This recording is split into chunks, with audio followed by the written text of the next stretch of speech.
Hi! In the previous class, we have seen the different stages of the system development cycle that Tunde intends to adopt to build me a productive information system. Now, in this lesson, we will see the processes involved in these stages: the waterfall model, the iterative model, and the spiral model. The waterfall is a model that follows a step-by-step approach where each step of the system development cycle must be completed before the next stage begins. The iterative method, which is a faster approach in which development begins by implementing part of the software in stages. This method will lead to creating various versions of the software.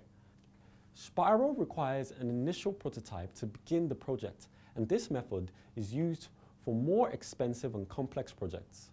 So, these are the three models used to create a system development cycle. I'm sure you have learned a lot in this class. Thank you, and see you in the next lesson.